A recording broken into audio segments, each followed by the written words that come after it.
America. So it's a 1991 Bronco custom, and custom means really crappy. Oh, it is so hot today. Goodness gracious. Well, good afternoon. It's afternoon of Memorial Day 2017. Welcome to my YouTube channel.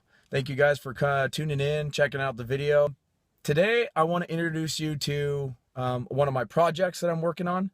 It's a 1991 Ford Bronco, and it's not the best, but it's mine. It's paid for, and I'll show you kind of what I've been working on with it. In order to do that, I got to pull this up to it because it doesn't have a battery, and part of the thing that I want to show you, which is one of the issues with the car, is in the back, and I have to roll the glass down and need a battery to roll the glass down, and I can't do that without my car and some jumper cables.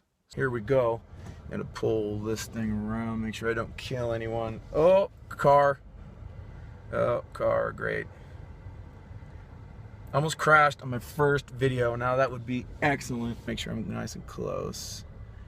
So, let's see, can I flip the view? Guess you can't flip the view while you're taking the video on this particular camera phone. So I can't show you the Bronco. Excellent. What's this button do? What's that do? There's a button, I have no idea what it does. Okay, so I'm gonna show you the Bronco. Here we go. It is so hot today. Ridiculous. This is what I'm pulling up to. Let's, there we go. So the Bronco broke down, and it was sitting in my neighbor's driveway for a long time, and basically my neighbor said, hey, we're getting rid of this thing, and would you be interested in purchasing it? So I said, well, sure, and I just don't have the cashola for it. Purchasing in non-running fashion, they wanted about 500 bucks for it. So eventually my wife saved up the cashola, and for my birthday, she bought it for me. One of the coolest gifts ever. I have never driven it. Never. Only time I've ever driven it is with the pull bars attached. Harbor Freight, pile of junk. Pull bars. Actually, probably, this truck's probably beyond the max tow rating. But the only time I've ever sat in it is when it's being towed by another vehicle. Isn't that awesome? I haven't had any fun in it. No camp outs or anything. So that's one of the goals. Get this thing running.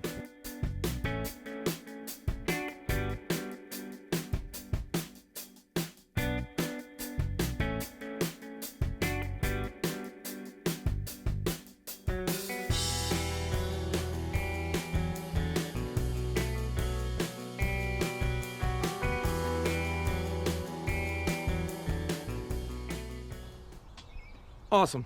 Now that I've got this all hooked up, I don't have a battery here, so negative battery cable hooks up to the black, obviously. Positive battery cable hooks up to the red.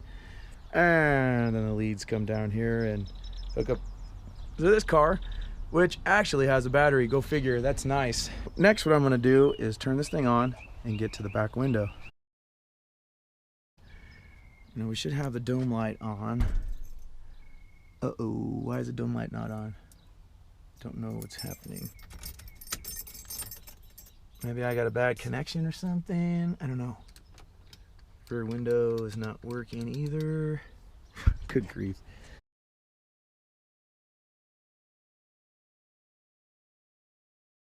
No idea why it's not working. What is going on around here?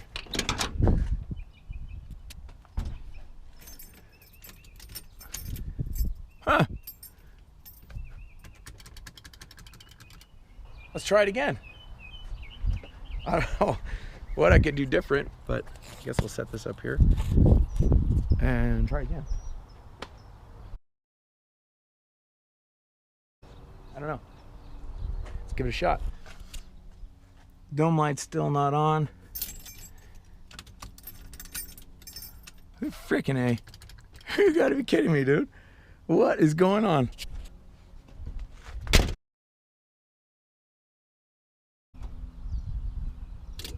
Whoa.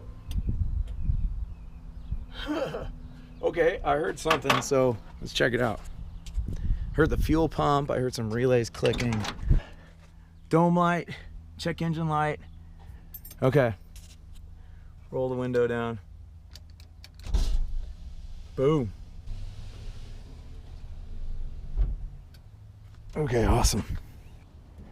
Oh, shite. All right.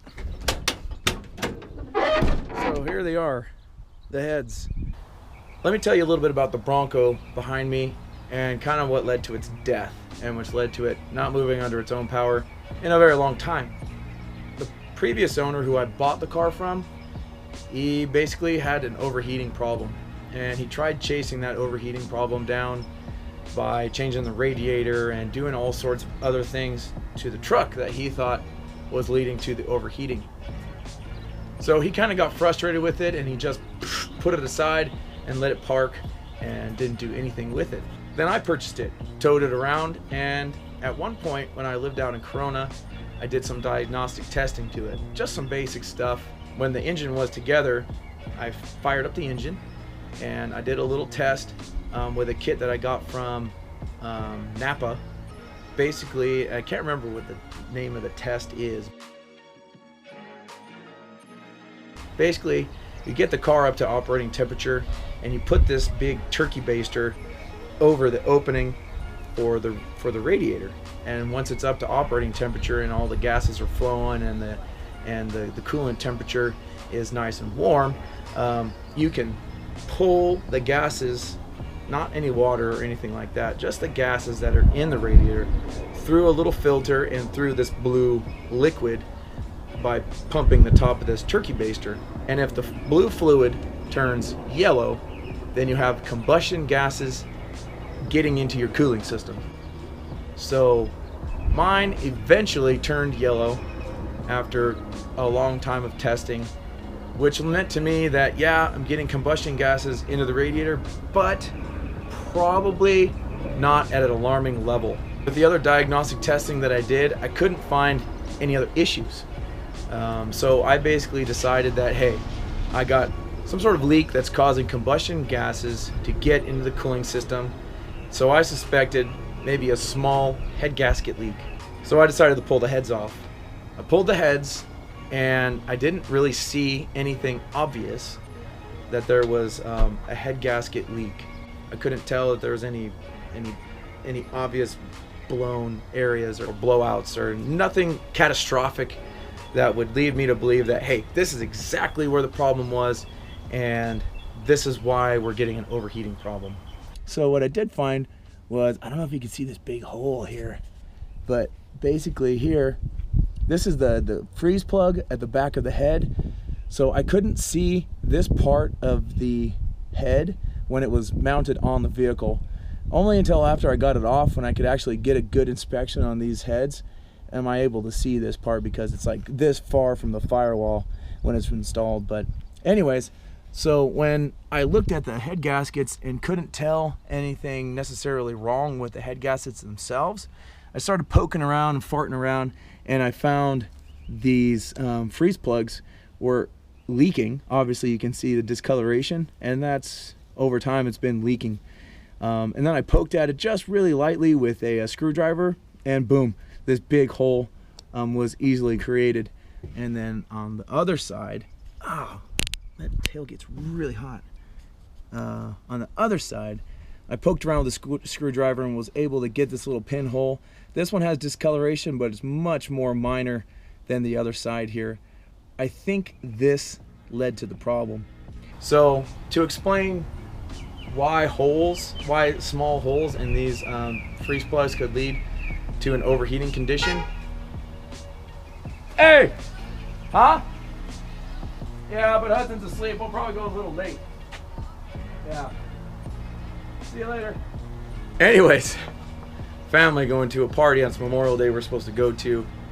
Basically, I'm going to explain it in another video, just because I don't want this video to be way too long and bore everybody with all the details. If you want to learn why a corroded freeze plug that's leaking ever so slightly could possibly lead to an overheating condition, in my opinion, go ahead and check out my other videos that I'm going to post where I explain.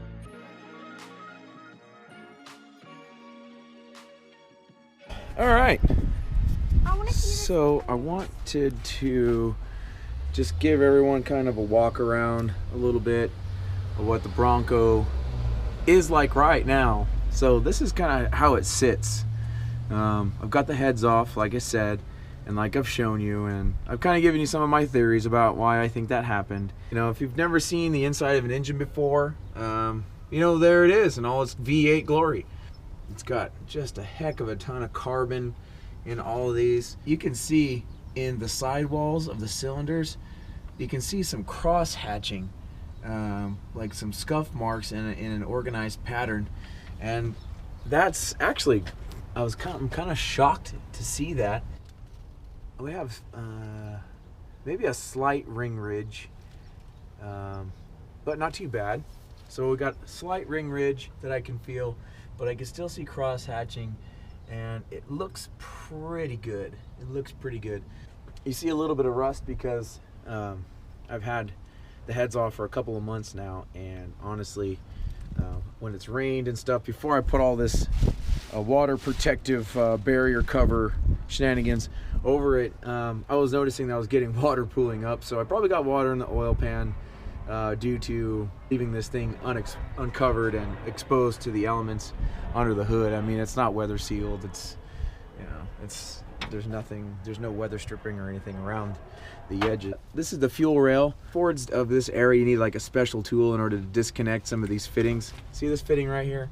You need a special tool, and there's a spring in there in order to get that disconnected, and it's ridiculous. There's two of them to separate the fuel lines from this fuel rail that sits up here on the intake manifold. So rather than spend time and stuff trying to get that all detached, I decided let's flop it over here. A couple of these fuel injectors came out of the fuel rail, and as you can see, you know, this one is missing an O-ring, and this one is missing that whole apparatus, whatever that's called. I have no clue. Maybe it's over here somewhere in the battery tray where the battery should be, but you see, here's another one. Hopefully not, but I might be buying a couple of injectors because I think I royally jacked up at least this one. Anyways, the locks don't work, so it's always unlocked. So here's the interior of the Bronco. It's base model, like I said, and it's got crank windows, no power door locks, which would probably go right in this area if it had them. Oh, that's all the bolts for the exhaust manifolds that are currently off. And here's all the other parts. Let's see, that's like the intake tubes, and who knows what those little things are. Some illegal fireworks, never mind that, and some other just miscellaneous junk that somehow has found its way into the Bronco. Let's see, 63,692 miles on the odometer. I'm sure it's more than that. This truck doesn't even have carpet. It's just got this like rubber matting and a bunch of dirt and sunflower seeds and all sorts of stuff in here. But cool thing is, four-wheel drive, and it's got cup holders. Check this out. Yeah. Custom cup holders, the wedge little piece of wood in there to make it flat so your drinks don't tip over. Boom! That is epic. But the other part of what I want this channel to be is giving you practical knowledge about just some of the minor things that I know about cars. I can't tell you how many times I've come to YouTube when I've had an issue with a car that we've owned in the past, and be able to look up either like a little code from a scan tool or look up a little symptom that I'm experiencing on one of my vehicles and be able to find solutions in the YouTube verse that I would never have even thought of. There's a lot of the things that I'm going to touch on and talk about, they're not necessarily Ford Bronco specific. Any internal combustion engine car can overheat, and so going through some of the diagnostic tests and the paths that I took to diagnose this pig could be utilized in everyone else's experience and hopefully help you in your project. So a little bit about myself. I'm not a mechanic. I'm not ASE certified. I'm an auto enthusiast. I love cars. I love working on cars. I like making them work. I like making them faster. I like making them functional. And I appreciate function over form. As you can see, I don't really care what my car looks like. but I care that it works and it works well, and that if it breaks, I have the tools to fix it and the parts to fix it. And I only have a driveway to work in. I don't have a garage. I have a garage, but I don't have a garage to work in. So I have just a little piece of it over here where I keep the tools that I do have, and then this is my spot. This is my spot where I can put my janky car in my driveway. Check me out on Instagram. I just made my first Instagram post. It's picking up the axle that well, but this is the front axle of the Bronco. It's a twin traction beam style. You know, Ford tried to go away from the solid front axle at a certain point with their kind of half-ton trucks to go for more of a comfort, less bumpy ride. And you know what? They're not known for their strength. They actually tend to wear out tires if they're not adjusted properly, and they're kind of finicky. Honestly, they're not that strong. So you put any tires on that are bigger than this 31, maybe 33s max, you're going to be throwing parts out of the axle. I'd like to do a solid front axle swap on this thing. I would be even happy with the Dana 44. I need to go super crazy like with the Dana 60 or some 1-ton front axle. I don't want it to be crazy. I just want it to be something that is not going to fall apart or break or be unreliable or be, you know, messing with my tires and wearing them funny and all that stuff once it gets going. But there's something that the kids already did, which was pretty awesome. They got the tools out and they took these steps off, and they've got some garbage on them now from sitting over here in the wind and stuff, accumulating crap on them. So if you want these steps, you are welcome to have these steps. I don't want them. You want a set of 1991 Bronco steps that'll fit probably a few models before and a few models after, you are absolutely welcome to come and take these off my hands, because my wife will probably be extremely grateful, and you know, because then they won't be sitting in the driveway with a view of them from the street. But anyways, we took them off because, you know, they were coming down. They were coming down to about here, so they're just jacking with the ground clearance, and that's already, with these small tires, already not so great. Also, this purple stripe, it's a little bothersome. I don't really enjoy it. My son's favorite color is orange, so we've gone to Home Depot. We've got the orange paint, we've got the masking tape. We're gonna sand it down a little bit and paint that stripe. I like the stripe. I think the stripe itself is cool, but it needs to be a different color. This purple stripe that's surrounded on either side by this baby blue pinstriping is ridiculous. Absolutely ridiculous. So we'll make that go away. Ain't that right? I mean, just got one of these wheels, and how is there bird crap on this tire? Is there a bird nest up in here? Good grief, that's strange. And it's got 3 of these tires and 1 of those other tires. Just, yeah, you know, that's just a freaking janky rig, but you know what, that's how I roll, and that's how I like it. Can't wait to get it running. Hey, anyways, thank you guys for watching the video. If you like it, subscribe to it, tell your friends about it. This is something that's just really fun for me, and I'm excited to be able to put the content up on YouTube. How cool is YouTube? Love it. So, what's up, buddy? What? Oh, we're gonna play Donkey Kong next? I'm down to play Donkey Kong. Yeah. I'm just about done out here. How much longer? Not long at all. I'm actually done right now.